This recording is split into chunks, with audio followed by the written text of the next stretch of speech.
हफ्ते एक नई कहानी देखने के लिए स्टोरीलैंड चैनल को सब्सक्राइब करें और बेल आइकन दबाना ना भूलें। माला देवी अपने बेटे कृष्णा और राम के साथ समस्तपुर गांव में रहती थी।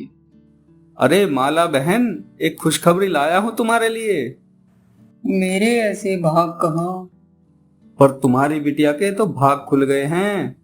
सेठ रायचंद के लड़के को तेरी बड़ी बेटी बहुत पसंद आ गई है। हमारी ऐसी औकात कहाँ कि हम उसे इतनी बड़े घर में ब्याह सके। उनकी कोई मांग भी नहीं है बहन। कैलाश तो बिटिया को लेकर विदेश चला जाएगा। बस उनकी एक ही शर्त है कि वो कभी यहाँ गांव में नहीं आएंगे। जो भी कार्यक्रम होंगे सब उनके घर ही होंगे। पर ऐसे कैसे?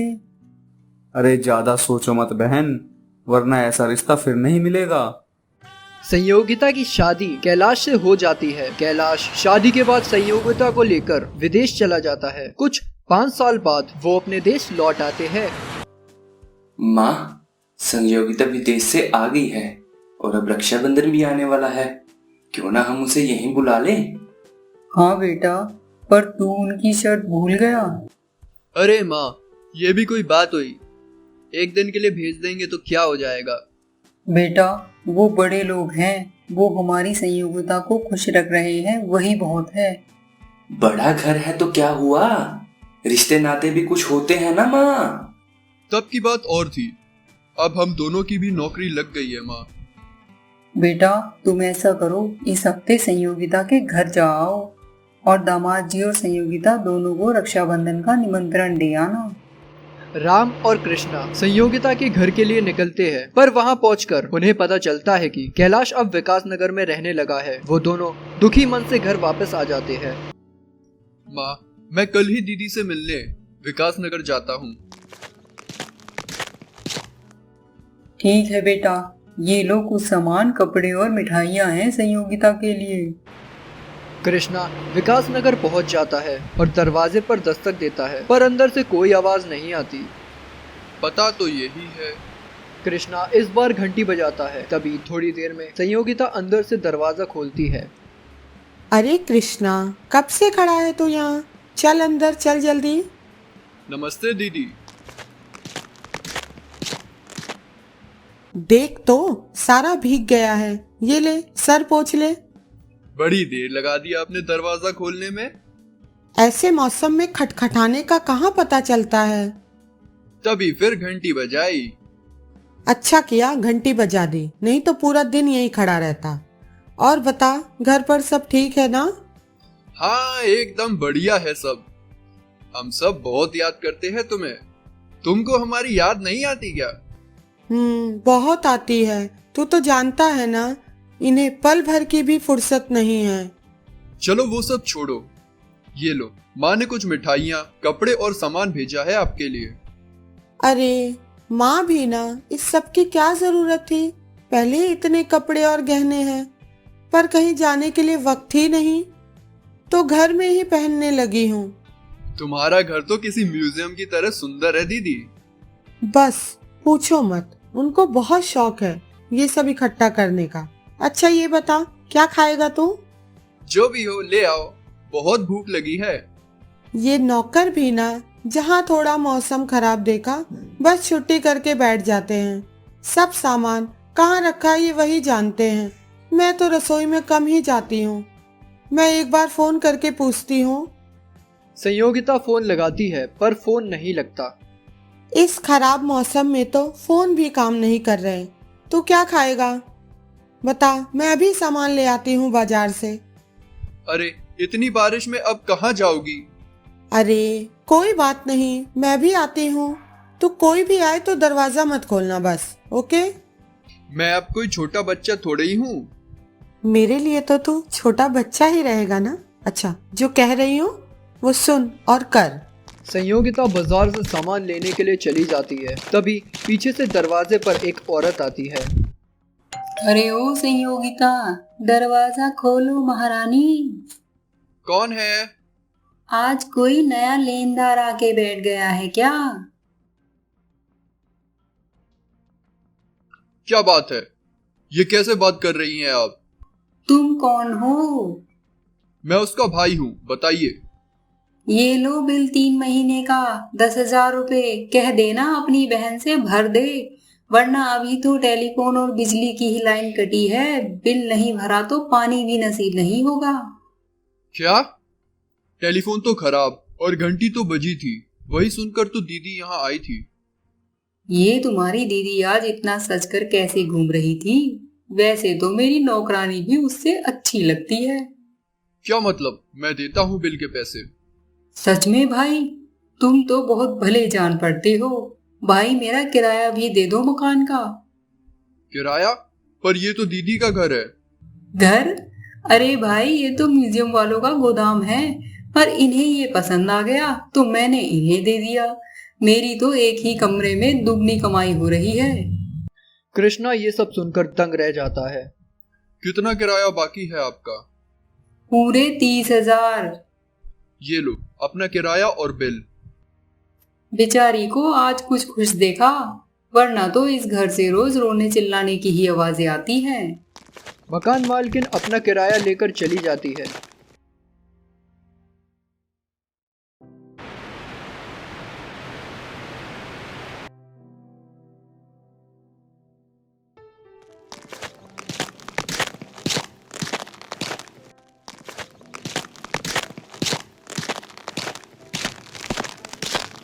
कृष्णा कुछ सोच ही रहा था कि तभी थोड़ी देर में संयोगिता आ जाती है। उफ, आज बारिश की वजह से सारी दुकान बंद थी। बड़ी मुश्किल से ये समोसा और रसगुल्ला मिला है। तुम अभी ये खा लो, मैं इन्हें फोन करके कहती हूँ आते वक्त सामान ले आए। इस खराब मौसम में तो फोन भी काम नहीं कर रहे। कोई बात नहीं दीदी, आप उन्हें परेशान मत करो, मैं तो बस निकलने ही वाला हूँ। माँ ने ये राखी का निमंत्रण भेजा है आपको, आप आओगी ना? मैं पूरी कोशिश करूंगी भैया, पर तुम तो जानते ही हो ना, इन्हें बिल्कुल भी वक्त नहीं। तुम ही आ जाए करना। हाँ हाँ मैं आऊंगा, जब भी वक्त मिलेगा मैं आऊंगा। हमें आना चाहिए था पहले ही। हाँ, बस थोड़ा बता देना तो मैं पूरी तैयारी रखूंगी। कृष्णा अपनी बहन के पैर छूकर उससे विदा लेता है। संयोगिता उसे कुछ सामान देती है। कृष्णा भरे हुए मन से अपने गांव वापस आ जाता है। संयोगिता को कृष्णा का एक खत मिलता है जिसमें 20,000 रुपए होते हैं। मुझे सब पता है दीदी, ये 20,000 रुपए है आपके लिए। किराया और बिजली का बिल मैंने दे दिया है और आप अकेली नहीं हो। हमारे घर के दरवाजे हमेशा खुले हैं, आप जब चाहे आ सकती हो। तुम्हारा छोटा भाई कृष्णा। वो डाल से अलग हुई है, दिल से जुदा ना करो। वो फूल है तुम्हारे आंगन का, उसे ऐसे रुसवा ना करो। विद्यापुर गांव में सास ज्ञानू देवी अपनी बहू बिंदिया के साथ रहती थी। उसका पति ध्यानचंद व्यापारी था और बेटा वीर सिंह फौज में था। वो दोनों ही अक्सर अपने काम के लिए बाहर रहते थे। ज्ञानू देवी अनपढ़ थी और बिंदिया कक्षा 5 तक पढ़ी हुई थी। बिंदिया पढ़ी तो थी पर उसे कुछ खास नहीं आता था। ज्ञानू देवी की हमेशा से इच्छा थी कि वो भी पढ़ना लिखना सीख जाए। वो अपनी बहू से भी उसे पढ़ाने के लिए कहती है, पर बिंदिया कुछ न कुछ बहाना करके टाल देगी। अरे माँ जी, इस उम्र में पढ़ लिख कर आप कहाँ जाएंगी? आपको कौन सी नौकरी करनी है? और मैं अब पढ़ लिख कर क्या करूँगी? मुझे तो घर का चूल्हा चौका ही संभालना है। मेरी बरसों पुरानी इच्छा है कि मैं भी औरों की तरह अंगूठे की जगह हस्ताक्षर करूं। अरे माँ जी, आजकल तो पढ़े लिखे फिर से अंगूठा ही टेकने लगे हैं। सब जगह मशीन से अंगूठा ही लगवाते हैं। पढ़ने लिखने में बुराई ही क्या है? और अब तो पढ़ाने वाले खुद चलकर घर तक आ रहे हैं। सुना है गांव में साक्षरता मिशन वाले आए हैं। क्यों ना हम दोनों उनकी शाम की कक्षाओं में चलें? घर पर बैठी बैठी भी मैं क्या करूंगी? अरे माँ जी, नसीबों वाली हैं आप जो बैठने को मिल रहा है आपको, वरना आजकल की बहुओं का तो आप जानती ही है ना।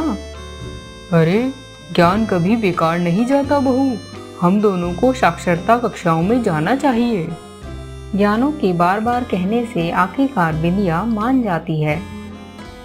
दोनों उसी शाम जाकर हिंदी की कक्षाओं में अपना नाम लिखा देती हैं। और रोज शाम को वहां जाने लगती है।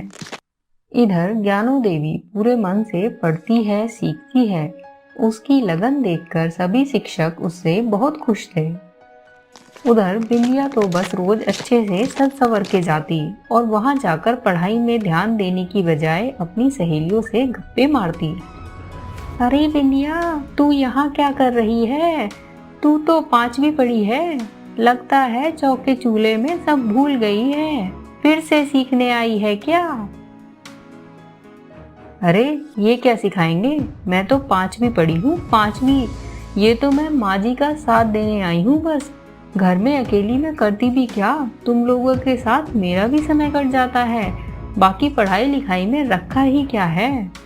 हाँ सही कह रही है बहन, पढ़ने का भी नुकसान ही है। चौके चूल्हे बच्चों की जिम्मेदारी तो पहले से ही है, फिर पढ़ लिख जाओ, नौकरी करो और घर चलाने की जिम्मेदारी भी अपने सर ले लो। हाँ बहन, इसलिए मैं तो पढ़ूंगी ही नहीं।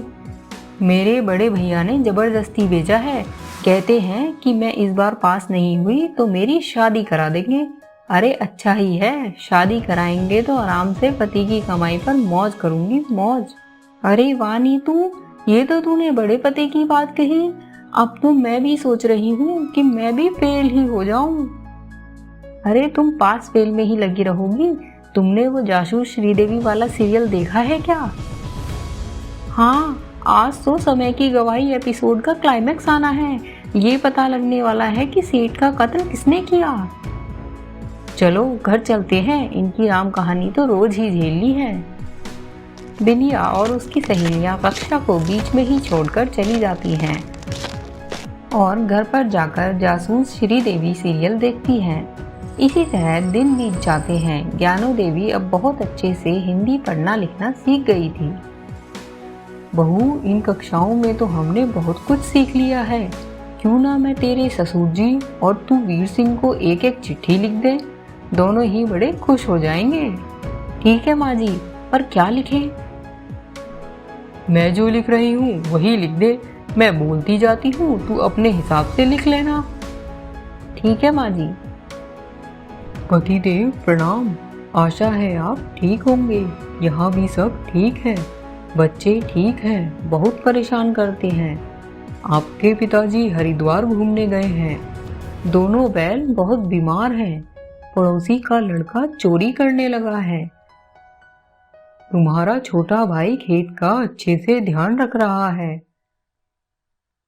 हमारा कुत्ता बहुत कटखना हो गया है।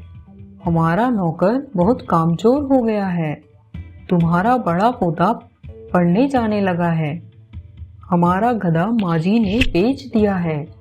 तुम्हारी बहन को याद आती है तुम्हारी। मेरी सहेली को शादी के लिए लड़का मिल गया है। हमारी गाय को बछड़ा होने वाला है। पड़ोसी को पुलिस पकड़कर ले गई है। तुम्हारा भतीजा गांव आया हुआ है। आपकी ज्ञानों का प्यार। दोनों चिट्ठी लिखने के बाद उसको डाकियों को दे आती है। चिट्ठी फौजी वीर सिंह को मिलती है। पत्र पढ़कर वीर सिंह का सर चकरा जाता है और वो तुरंत ही छुट्टी की अर्जी देकर घर के लिए निकल पड़ता है। जब वो घर आता है तो देखता है कि उसके पिताजी भी वहाँ आए हुए थे और घर पर सब कुछ ठीक ही है। अरे बिंदिया, तुमने ये चिट्ठी में क्या लिखा है? अरे वो तो माँ जी ने मुझे लिखने को कहा था। माँ, ये बिंदिया क्या कह रही है? आपने उसको यह सब लिखने को कहा था? जानती हो मैं कैसे भागा भागा आ रहा हूँ नौकरी से। बेटा, पर तुम इतना परेशान क्यों हो? ऐसा तो कुछ भी नहीं लिखा था उस चिट्ठी में। ये देखो माँ, तुम खुद ही पढ़ लो। ज्ञानू देवी चिट्ठी को पढ़ना शुरू करती है। पतिदेव प्रणाम, आशा है आप ठीक होंगे। यहाँ भी सब ठीक है, बच्चे ठीक हैं। बहुत परेशान करते हैं आपके पिताजी। हरिद्वार घूमने गए हैं दोनों बैल। बहुत बीमार है पड़ोसी का लड़का। चोरी करने लगा है तुम्हारा छोटा भाई। खेत का अच्छे से ध्यान रख रहा है हमारा कुत्ता। बहुत खटखना हो गया है हमारा नौकर। बहुत कामचोर हो गया है तुम्हारा बड़ा भाई। पढ़ने जाने लगा है हमारा गधा। माँ जी ने बेच दिया है तुम्हारी बहन को। याद आती है तुम्हारी मेरी सहेली को। शादी के लिए लड़का मिल गया है हमारी गाय को। बछड़ा होने वाला है पड़ोसी को। पुलिस पकड़कर ले गई है तुम्हारा भतीजा। गांव आया हुआ है आपकी बिंदिया का प्यार। मैं अब समझ गई हूँ ये सब गलतफहमी पूर्ण विराम सही जगह ना लगने के कारण हुई है। बेटा ये देखो, ये चिट्ठी मैंने तुम्हारे पिताजी को लिखी थी और मैंने बिंदिया को ठीक वैसी ही चिट्ठी तुम्हें लिखने को कहा था। बिंदिया, तुम्हारी एक पूर्ण विराम की गलती ने अर्थ का अनर्थ कर दिया। अगर तुम पढ़ाई में अच्छे से मन लगाती तो ये सब नहीं होता। मैं बहुत शर्मिंदा हूँ। अपनी सहेलियों की बातों में आकर मैंने ध्यान से पढ़ाई नहीं की। आज मुझे अपनी भूल का एहसास हो गया है। आप सब मुझे माफ कर दीजिए। अब से मैं अच्छे से मन लगाकर पढ़ाई करूंगी। ठीक है बहू, अब तुम ज्यादा परेशान मत हो और अच्छे से मेहनत करो। बिंदिया बहुत मेहनत करती है और पूरे साक्षरता कार्यक्रम में सबसे अच्छे नंबर लेके आती है। पूरे घर को उस पर गर्व होता है। आज मैं जो कुछ भी हूँ आपकी वजह से हूँ माँ जी। आपने ही मुझे पढ़ने लिखने के लिए प्रेरित किया और मेरी हर तरह से मदद की। तुम्हें जो भी मिला है बहू, वो तुम्हारी लगन और मेहनत का नतीजा है। यह कहकर ज्ञानो देवी बिंदिया को गले से लगा लेती है। रूपा और कमल दोनों ने अपने घर वालों की मर्जी के खिलाफ जाकर शादी की और वो अपना गांव छोड़कर शहर में आ बसे। दोनों को 1 साल बाद एक प्यारी सी बेटी हुई जिसका नाम उन्होंने प्यार से नेहा रखा। 5 साल में दोनों अच्छे से शहर में अपने पैर जमा चुके थे। कमल एक बहुत अच्छी एनिमेशन कंपनी में काम करता था। आज मैंने तुम्हारा रिज्यूमे भी लगा दिया है अपनी कंपनी में वॉइस ओवर आर्टिस्ट के लिए। क्या सच में? हाँ, तुमने जो रिकॉर्डिंग दी थी वो कंपनी को बहुत पसंद आई। कुछ तो अच्छा सुनने को मिला आज। क्यों, क्या हुआ? सोसाइटी के लोग नेहा के साथ अपने बच्चों को नहीं खेलने देते हैं। क्यों? वो हम दोनों ने घर से भाग के। समझ गया। इन लोगों की पिछड़ी सोच को हम नहीं बदल सकते। कोई नहीं, हमारी बेटी को किसी की जरूरत नहीं है, हम दोनों है ना। हाँ, पर अकेले वो बहुत उदास रहती है। चलो, बहुत दिन हो गए, कहीं घूम आते हैं। सच्ची पापा? ये देखो तो कितनी खुश है नेहा। मैं अभी पिकनिक की तैयारी करती हूँ। ओके। कमल अपने परिवार के साथ पिकनिक के लिए निकल पड़ता है।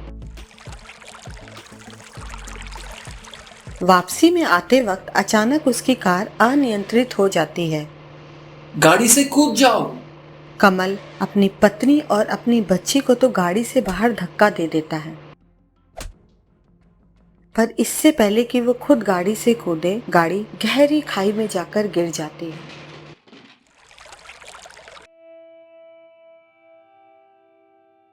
कुछ दिनों में रूपा ने जैसे तैसे अपनी जिंदगी को फिर से संभाला।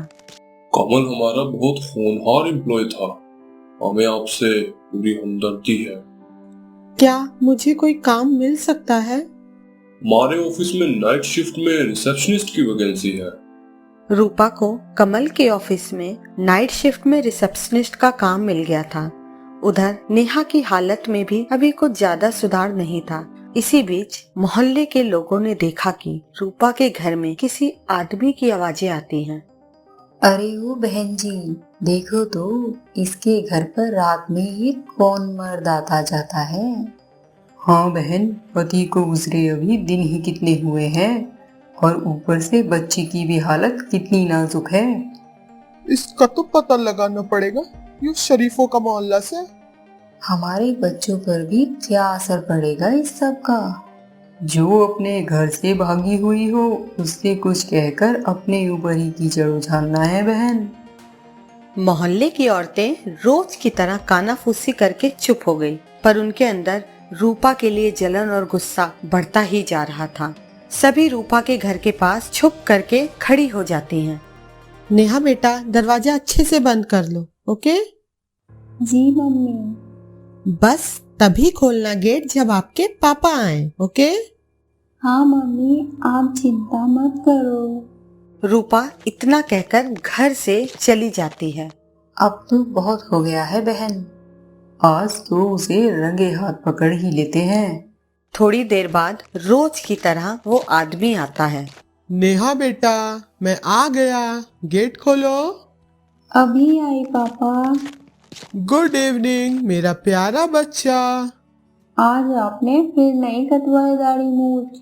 अरे आज फिर भूल गया मेरा बच्चा, ये सब छोड़ो, बहुत भूख लगी है। और आज खाने में क्या है?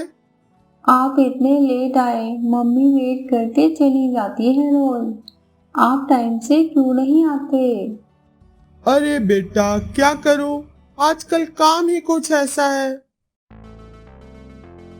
वो आदमी अंदर जाने को ही था कि तभी मोहल्ले की सारी औरतें उसे घेर लेती हैं। अरे कौन हो तुम? ये शरीफों का मोहल्ला है। नेहा बेटा तुम अंदर जाओ। जी पापा, आप भी जल्दी आओ अंदर, ये आंटी बहुत खराब है। नेहा अंदर चली जाती है और वो आदमी बिना कोई जवाब दिए अंदर जाने लगता है। अंदर कहाँ जा रहे हो? अरे ना, यू तो रूपा से। ये सब क्या? क्यों? मैं ये सब अपनी बच्ची के लिए कर रही हूँ। पर तुम्हें भेष बदलने की क्या जरूरत आ पड़ी? एक्सीडेंट में नेहा के सर पर बहुत गहरी चोट आई, उसकी याददाश्त चली गई। उसे नहीं याद कि कभी कोई एक्सीडेंट भी हुआ और उसके पापा नहीं रहे। डॉक्टर ने बताया कि जब तक नेहा की मानसिक हालत अच्छी नहीं हो जाती, उसे इस वक्त किसी भी तरीके का सदमा उसे हमेशा के लिए कोमा में भेज सकता है। तो बताइए मैं क्या करती? बस जब तक है अपनी बेटी से छुपाऊंगी, और शायद कभी ऐसा सही वक्त आए उसे बताने का, या ना भी आए। उसके अलावा मेरा दुनिया में है ही कौन? ना रूपा, मैनू माफ कर दे, मैनू तेनू गलत समझिया सी।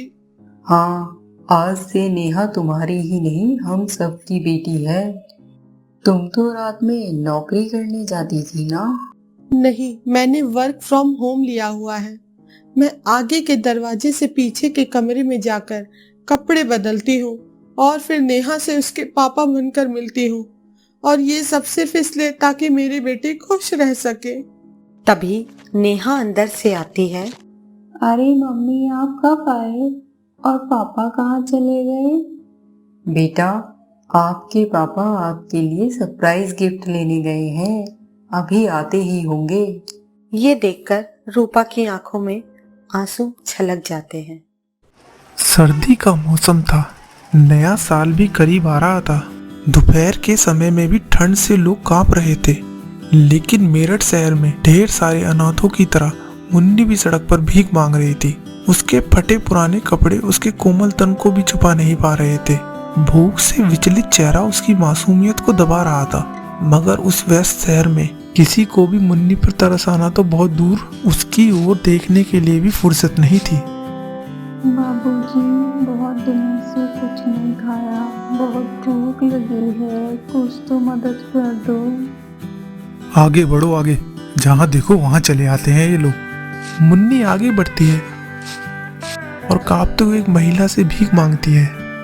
आंटी जी, मैंने बहुत दिनों से कुछ नहीं खाया, भूख से पेट मारा जा रहा है, कुछ तो खाने को दे दो। अरे मैंने क्या तुम्हारा ठेका ले रखा है जो तुझको खिलाऊं? आंटी जी, अगर खाना नहीं है तो थोड़े पैसे दे दो। पैसे क्या पेड़ पे उगते हैं या तेरी माँ छोड़ के गई है? अगर पैसे नहीं देने हैं तो मत दीजिए आंटी जी, लेकिन मेरी माँ को कुछ मत बोलिएगा। हे भगवान, इस लड़की की हिम्मत तो देखो, खुद के पास खाने के लिए नहीं है लेकिन मुझे धमकी दे रही है।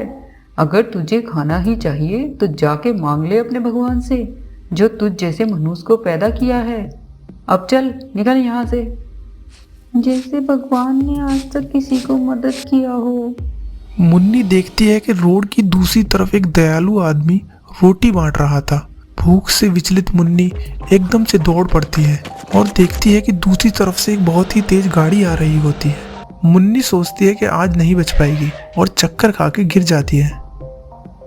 मुन्नी की हालत हमेशा से ऐसी नहीं थी। आज से 2 साल पहले मुन्नी यानी माला एक अच्छे घर में रहती थी, अच्छे स्कूल में जाती थी, अपनी मम्मी पापा के साथ घूमने पिकनिक भी जाती थी। पढ़ाई में वह बहुत ही तेज थी और ढेर सारे दोस्त थे उसके पास समय बिताने के लिए, लेकिन उसको अंदाजा भी नहीं था कि उसका जीवन एक पल में ही कैसे बदलने वाला है। मम्मी पापा कब आएंगे? नए साल की पार्टी की तैयारी भी करनी है। आ रहे होंगे बेटा पापा, रुको मैं भी फोन करके पता लगाती हूँ। हेलो, कहाँ पहुँचे आप? माला आपका कब से इंतजार कर रही है। नए साल की तैयारी भी करनी है ना? अरे मुन्नी से कहो कि मैं आ रहा हूँ, गाड़ी में बैठा हूँ, बस थोड़ी देर में ही पहुँच जाऊँगा। लेकिन मुन्नी के पापा कभी नहीं घर पहुँच पाए। फोन पर बात करने के कारण रास्ते पर ध्यान नहीं दे सके और उसके कारण उनका एक्सीडेंट हो गया। एक हंसता खेलता परिवार बिखर गया। अरे बहन, तुझको तो पता है आजकल पैसों के बिना जिंदगी काटना कितना मुश्किल है। भैया मैं जानती हूँ, पर अब मैं क्या करूँ? सारे पैसे तो इनके इलाज में ही खर्च हो गए। अब तो बस ये घर ही बचा है। देखो समय बीतता जा रहा है, अगर तुमने पैसा नहीं चुकाया तो ये लोग घर को जब्त कर लेंगे। कुछ तो करो वरना जीना मुश्किल हो जाएगा। देखो मेरे पास 1-2 ग्राहक हैं जो इस घर को खरीद लेंगे। मैं तो कहता हूँ इसको बेच दो, मेरे साथ आके रह लो। मैं तुम्हारा और मुन्नी दोनों की देखभाल कर लूंगा। नहीं, ये घर तो उनकी आखिरी निशानी है। इसको बेचना तो मेरे से नहीं होगा। आशा के मना करने के बाद भी अनंत सिंह घर को बेच देता है और कर्ज चुका देता है। आशा और मुन्नी अब अनंत सिंह के घर पे रहने लगते हैं। घर में काम करते करते आशा की हालत नौकरानी से भी बदतर हो गई थी। अनंत सिंह की बीवी बेरहमी से उससे सारे काम करवाती। अब मुन्नी भी पराई हो गई थी। ना वो अनंत सिंह के बच्चों के साथ खेल सकती, ना उसके पास कोई दोस्त था। एक दिन आया जब घर में बहुत ही ज्यादा झगड़ा हो गया। अरे मैं तो थक गई हूँ इन लोगों की सेवा करते करते, और नहीं हो सकता अब मुझसे। हाँ बहन, बहुत दिन हो गए तुम्हें यहाँ रहते रहते। हमारा भी तो परिवार है। नहीं भैया, हम पे दया करो, हम कहाँ जाएंगे? देखो हमसे जितना हो सकता था हमने कर लिया। अब खर्चे बहुत ज्यादा हो रहे हैं, अब मैं कुछ और नहीं कर सकता। अरे इससे क्यों हाथ जोड़ रहे हो? अब इसको धक्के मार कर निकालो बाहर। मैं आपके आगे हाथ जोड़ती हूँ भैया, मुझे ना सही मेरी बेटी को अपने पास रख लो। ये बेचारी कहाँ जाएगी? कोई जरूरत नहीं है, ले जाओ इन मनुष्यों को अपने साथ। ये तो अपने बाप को ही खा गई, अब हमारे घर को भी निगल जाएगी क्या? इसको ले जाओ और रखो कहीं मंदिर में या आश्रम में। भगवान भरोसे हमारे घर में जगह नहीं है इन लोगों के लिए। आप खड़े खड़े मुंह क्या देख रहे हो? निकालो इन्हें धक्के मार के यहाँ से। आशा अपने भाई का सर झुका देखकर मुन्नी को वहां से ले जाती है। अपने पति की अकाली मृत्यु और भाई के ऐसे धोखे से वह सदमे में आ जाती है और पागल हो जाती है। मुन्नी अब रोज भीख मांगती और अपनी माँ को कुछ खिलाती। एक दिन भूख के कारण आशा बहुत ही ज्यादा बीमार पड़ जाती है। अरे माँ, तुम्हारा सर तो जल रहा है, रुको मैं कुछ दवाई लेकर आती हूँ, इधर ही रहना, मैं अभी आई। हे भगवान, मेरी माँ का ख्याल रखना, मेरे पास इस दुनिया में और कोई नहीं है, मैं बस अभी आई। मुन्नी शाम तक भीख मांगती है, तब जाके उसके पास एक गोली खरीदने लायक पैसा हो पाता है। वो तुरंत दवाई लेकर अपने माँ के पास जाती है और देखती है कि उसकी माँ तो सो रही होती है। माँ उठो माँ, मैं दवाई लेकर आई हूँ, ये ले लो तो तुम ठीक हो जाओगी। उठो माँ उठो। लेकिन आशा तो बीमारी के कारण चल बसी। वो मुन्नी को जवाब देने की हालत में नहीं थी। माँ उठो माँ, माँ जवाब दो। बेटी अब वो नहीं रहे, तुम्हारी दवाई अब किसी काम की नहीं रही। नहीं, ऐसा नहीं हो सकता, मेरी माँ अभी जिंदा है। अब मुन्नी के पास कोई भी ना था, न बाप न माँ। उसकी जिंदगी मानो रुक सी गई थी। भगवान, मैंने तुमसे एक ही चीज मांगी थी और तुमने क्या किया? तुम कभी किसी को मदद नहीं करते हो। मैं भी तुमसे अब कभी कुछ नहीं मांगूंगी। सपने से मुन्नी तुरंत उठ जाती है, देखती है कि रात हो गई है और वह एक अस्पताल में है। एक नर्स आती है और उससे सवाल पूछना शुरू करती है। अरे तुम उठ गई, ये लो पानी पी लो और थोड़ा खाना खा लो। मुन्नी को ऐसे लगा कि उसकी जिंदगी में आज पहली बार कोई उसके बारे में भी परवाह करता है और वह तुरंत रोने लगती है। अरे रो क्यों रही हो? शांत हो जाओ। बताओ तुम्हारा नाम क्या है? माला, लेकिन लोग मुझे मुन्नी बुलाते हैं। मैं कहाँ हूँ और यहाँ कैसे आई? तुम अस्पताल में हो। तुम रास्ते में चक्कर खा के गिर गई थी और जिस गाड़ी के सामने तुम गिरी थी वही लोग तुमको यहाँ ले आए। मुन्नी दरवाजे की ओर देखती है और दोनों लोग अंदर आते हैं, मनोज कुमार और उसकी पत्नी ऐश्वर्या। तुम बहुत ही भाग्यशाली हो बेटा, आज तुम्हें भगवान ने बचा लिया। तो बेटा आप बीच रोड पे क्या कर रही थी उस वक्त? आपके मम्मी पापा कहाँ हैं? आप मुझे बताओगे? मुन्नी उनको अपनी सारी कहानी सुनाती है, जिससे ऐश्वर्या और मनोज का दिल पिघल जाता है। वो वहाँ से चले जाते हैं और मुन्नी को शांति से आराम करने के लिए छोड़ देते हैं। दरअसल मनोज और ऐश्वर्या की बेटी रितु, जो कि मुन्नी की उम्र की थी, लेकिन बीमारी के कारण वह छोटी ही उम्र में चल बसी। बहुत दिनों से वह किसी को गोद लेने की सोच रहे थे। आज ना जाने क्यों इस बच्चे को देखकर मुझे मेरी बेटी रितु की बहुत याद आ रही है। क्या हम इसे गोद ले लें? ये तो उस बच्ची से ही पूछना पड़ेगा। क्या पता वह हमारे साथ रहना चाहती भी है कि या नहीं। मनोज और ऐश्वर्या डॉक्टर के पास जाते हैं और अपनी सारी बात बताते हैं। डॉक्टर समझ जाता है और उनकी बात को मान लेता है। मनोज और ऐश्वर्या मुन्नी के पास जाते हैं और पूछते हैं, मुन्नी, इस बार क्या तुम अपना नया साल हमारे साथ बिताना चाहोगी? मुन्नी हैरान हो जाती है और उनकी तरफ देखती है। बेटा, क्या आप मेरी बेटी बनना चाहोगी? मैं आपको बहुत प्यार करूंगी। मुन्नी चुपके से सर हिलाकर हाँ कह देती है। ऐश्वर्या की आंखों में खुशी के आंसू आ जाते हैं। अगले दिन मुन्नी अस्पताल से बाहर निकली। उसको लगा जैसे उसके जीवन के सारे काले बादल हट गए हैं और एक सूरज उभर रहा है। घर जाते समय मुन्नी ने मंदिर की ओर देखा और एक छोटा सा प्रणाम कर दिया। सुमेर सिंह अपनी पत्नी पार्वती के साथ कैलाशपुर गांव में अपने बेटे पृथ्वी और बहू भूमि के साथ रहता था। उसके परिवार के सदस्यों के बीच बहुत प्रेम था। पार्वती अपनी बहू को बहुत प्रेम से रखती और भूमि भी उसकी बहुत देखभाल किया करती। भूमि एक अनाथ थी।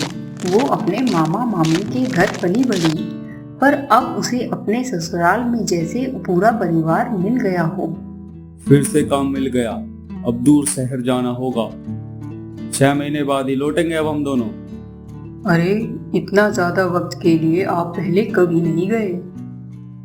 अरे माँ, समय तो यूं ही बीत जाएगा, पर ये तो व्यापार का समय है ना। नहीं गए तो घर कैसे चलेगा? हाँ बेटा, ये तो है। और फिर वो मंदिर भी तो बनवाना है। हाँ, इस बार अच्छी कमाई की उम्मीद है। चलो अब तुम दोनों अपना ध्यान रखना।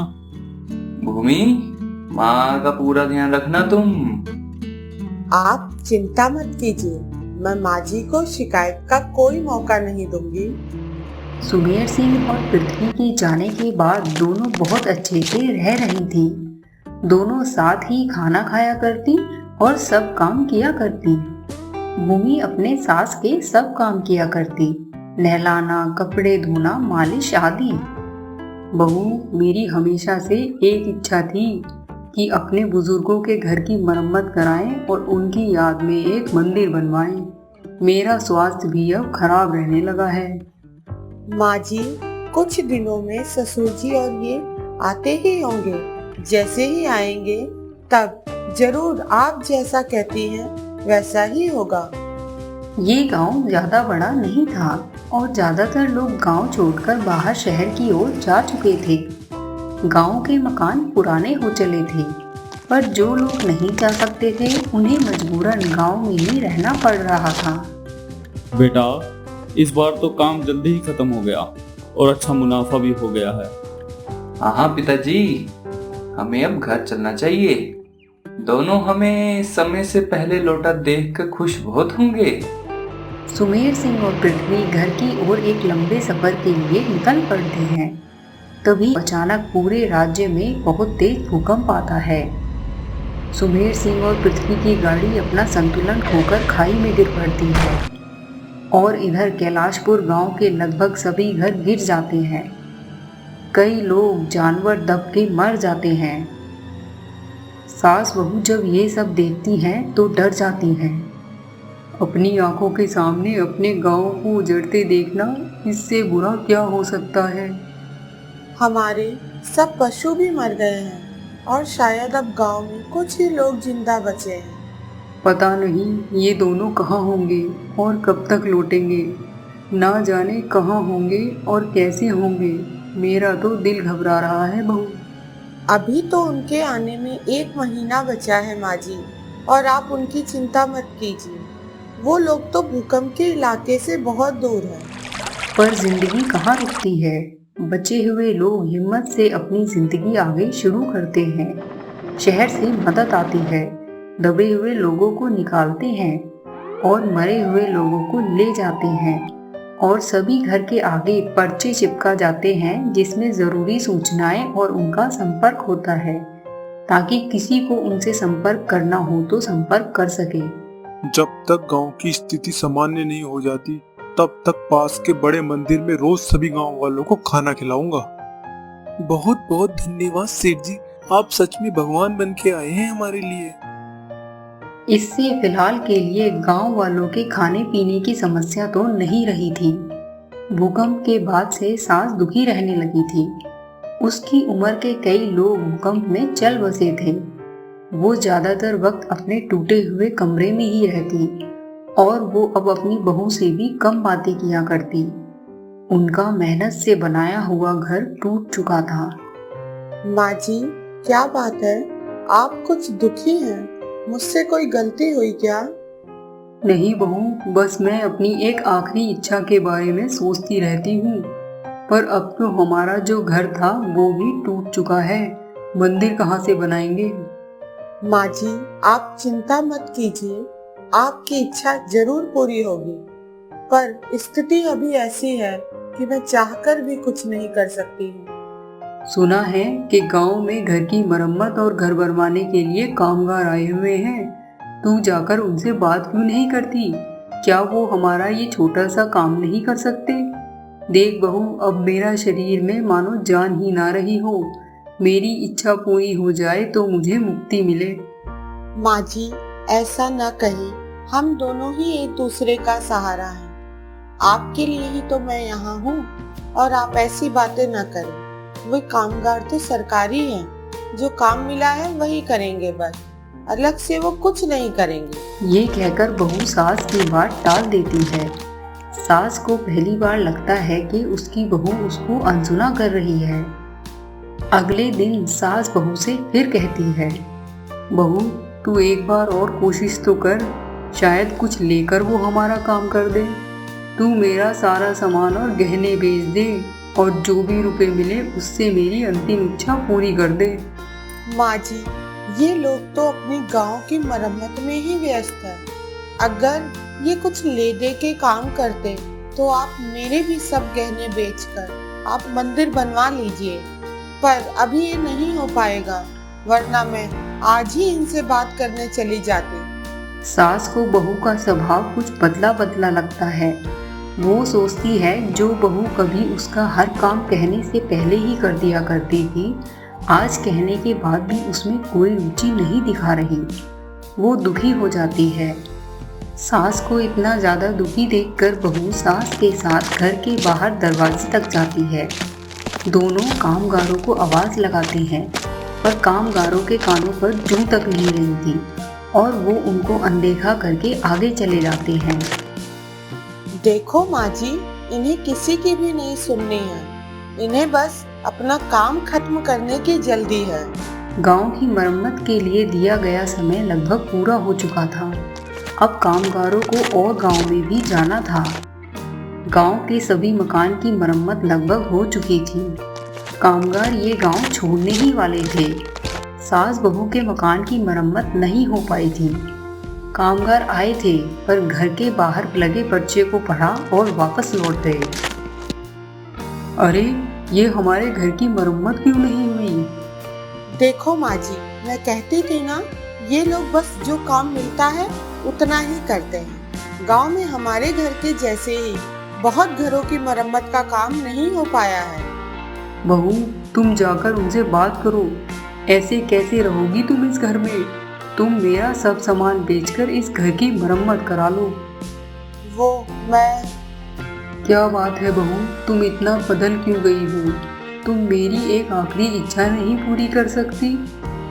मैं इस दुख की घड़ी में तुम्हें और दुख नहीं देना चाहती थी। बहू, जिस रात भूकंप आया था उसी रात मेरी मृत्यु हो गई थी, पर शायद अपनी अंतिम इच्छा की वजह से मैं ये लोक नहीं छोड़ पा रही हूँ। तुम अगर मेरी आखिरी इच्छा पूरी कर दो तो मुझे मुक्ति मिल जाएगी। मेरा जो होना था वो हो गया, पर अब कम से कम तुम तो अच्छे से रह पाओगी। ये सुनकर बहू के पैरों के नीचे से मानो जमीन खिसक जाती है। वो हैरानी से अपनी सास की ओर देखने लगती है। बहू कुछ कहने ही वाली होती है कि तभी दरवाजे पर दस्तक होती है। दरवाजे पर सुमेर सिंह और पृथ्वी खड़े होते हैं और वो घर के बाहर लगे पर्चे को पढ़ रहे थे। उनकी आवाज में जैसे जैसे वो पर्चे को पढ़ते हैं दुख बढ़ता ही जाता है। इस घर में रहने वाली दोनों महिलाओं की मृत्यु भूकंप में हो गई है और जानकारी के लिए नीचे दिए गए नंबर पर संपर्क करें। ये शब्द सुनते ही सास सदमे में आ जाती है और अपनी बहू को हैरानी से देखती है। माँ जी, मैं आपको इस हालत में दुखी नहीं देखना चाहती थी। मुझे शायद आपके प्यार ने ही यहाँ बांधे रखा है। मैं भी उसी रात भूकंप पे दब कर मर गई थी, पर मुझे भी मुक्ति नहीं मिली। शायद ईश्वर भी यही चाहता है कि मरने के बाद भी आपकी हिम्मत बनी रहूं। बहू, मुझे माफ कर दो, मैंने तुम्हारे बारे में इतना कुछ गलत सोचा। माँ जी, आप ये सब न कहें। आप मेरे लिए हमेशा सबसे बढ़कर हैं। अब तो मुझे भी मुक्ति तभी मिलेगी जब आपको खुशी खुशी मुक्ति मिलेगी। ये कैसा दुर्भाग्य है कि दोनों हमें एक साथ छोड़कर चली गई। आखिरी बार माँ और भूमि से मिल भी नहीं पाया। ये कैसा खेल है तेरा भगवान? तूने हमारी जान तो बचा ली, पर मेरी माँ और भूमि को छीन लिया। पूरे जीवन भर मैं उसे कुछ नहीं दे पाया और उसकी एक अंतिम इच्छा भी अधूरी रह गई। हमें उनकी अंतिम इच्छा पूरी करनी होगी, वरना उन्हें मुक्ति नहीं मिलेगी। कुछ दिनों बाद सुमेर सिंह और पृथ्वी उनकी अंतिम इच्छा पूरी करते हैं और इस तरह दोनों सास बहू को मुक्ति मिल जाती है। प्यारे दोस्तों, मैं हूँ आपकी सुपर सासू और मैं हूँ आपकी बेस्ट बहू। स्टोरी अच्छी लगी तो हमारे चैनल को सब्सक्राइब करें और बेल आइकन को दबाएं, जिससे हमारी लेटेस्ट स्टोरी की नोटिफिकेशन आपको सबसे पहले मिले। और हाँ, साथ ही कमेंट करके बताएं स्टोरी में आपको सबसे अच्छा कौन लगा, सास या बहू। जल्द फिर मिलते हैं प्यारे दोस्तों, तब तक हंसते रहिए, मुस्कुराते रहिए।